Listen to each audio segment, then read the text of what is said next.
This is the story of a man who traveled across the lands, spreading his tales of old. Smiling wide in the crowds, he amazed with his grand endeavors, as people gathered round to hear what he had to say, thrashing with gestures of emphasis, throwing light and dark with grand fireworks. His odes were a true thing to behold. From place to place his stories did bring joy to many a people alike. He looked on in awe as he acted out boldly, his quotes always brash. Truly he could enthrall them, as they listened all night.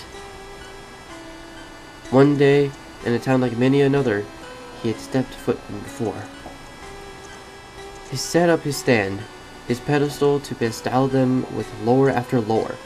His grin never wavered as he strung up bright lights, in reds, blues, and greens. Oh, how they did shine and gleam! His marvelous decor threw out many a face, curious as to the spectacle in their small quiet home, though he just smiled and declared, "Please wait till tonight, when the sun sets below, as I have a grand play to display for all that should show. I shall not disappoint nigh a listener. As you can see, I guarantee to impress, and my performance is free." As the skies grew darker, the people did gather. They stood on waiting for the man to appear. In the blink of an eye, a large fog drew near and flew up into the shape of a ring.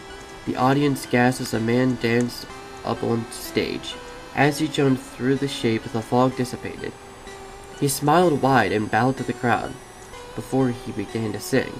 "Welcome, welcome, one and all. I thank you all for attending my theater. I hope you will enjoy. For I bring you a tale I have told over time, a story of siblings, a boy and a girl." The crowd grew still. Not a whisper was spoken. They gazed on intently before the silence was broken. It began on a night not unlike any other. As the moon shimmered down from the sky, a soft breeze broke through the leaves of the trees, as the clouds drifted gently by. The boy and his sister sat alone in the den, watching the static television together.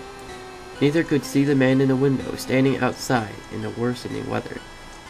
"Danielle, I'm falling asleep," spoke the girl as she rolled her eyes. Danielle turned to her and nodded. "Yeah, there's nothing on the telly anyway. I suppose we should get to bed." He stood from the sofa and looked at the window, seeing the tree limbs thrashing in the increasing wind. "Sarah," said Danielle, turning to the hall, "you go on to bed. I'm going to get a snack from the kitchen." She nodded with a yawn and walked to the room. When she was out of sight, Danielle looked out the window before locking it. He went around the house making sure to lock them all, but the last one he found open, a puddle of water on the floor. He looked around cautiously, worried about his sister.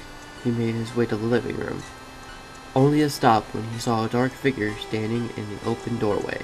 A large man stood there in a wet raincoat, grasping a shovel tightly in his hands.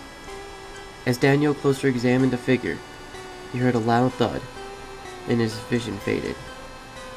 The man dropped his shovel and walked past Daniel into the hall, making his way to the children's room. He slowly edged his way to Sarah's bed. She was stirring awake from the noise. She opened her eyes, only to let out a muffled gasp as the man grasped her mouth covered. Daniel began to rise shortly after. He tried to get on his feet but stumbled in a haze. He muttered as he held his head gingerly. Suddenly he remembered what happened and shot up with haste. He ran to his sister's room in a panic, scared for her safety. He stopped in the doorway and clenched on to keep himself steady. Tears fell down his face as he watched his father holding the lifeless body of his sister, singing her a gentle story. His father lowered her down and tucked her into bed, kissing her forehead before turning to Danielle with a gleam in his eyes. Daniel ran as fast as he could. He shot out of the house and sped through the torrent of rain in an attempt to escape. The father watched from the house as his son ran away. He made no attempt to chase after him.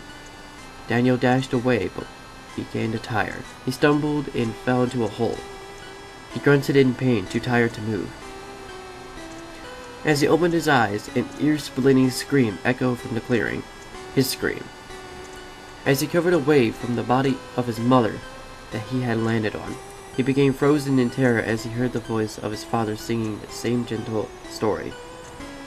He looked up in horror to see the smiling face of the man who murdered his own family. "Don't worry, my child. I'll always be here for you. Close your eyes into your worryless dreamland. Good night." "The end," said the man as he closed his book. "Time for bed, but Dad, please tell us another story," pouted a boy. His sister nodded silently.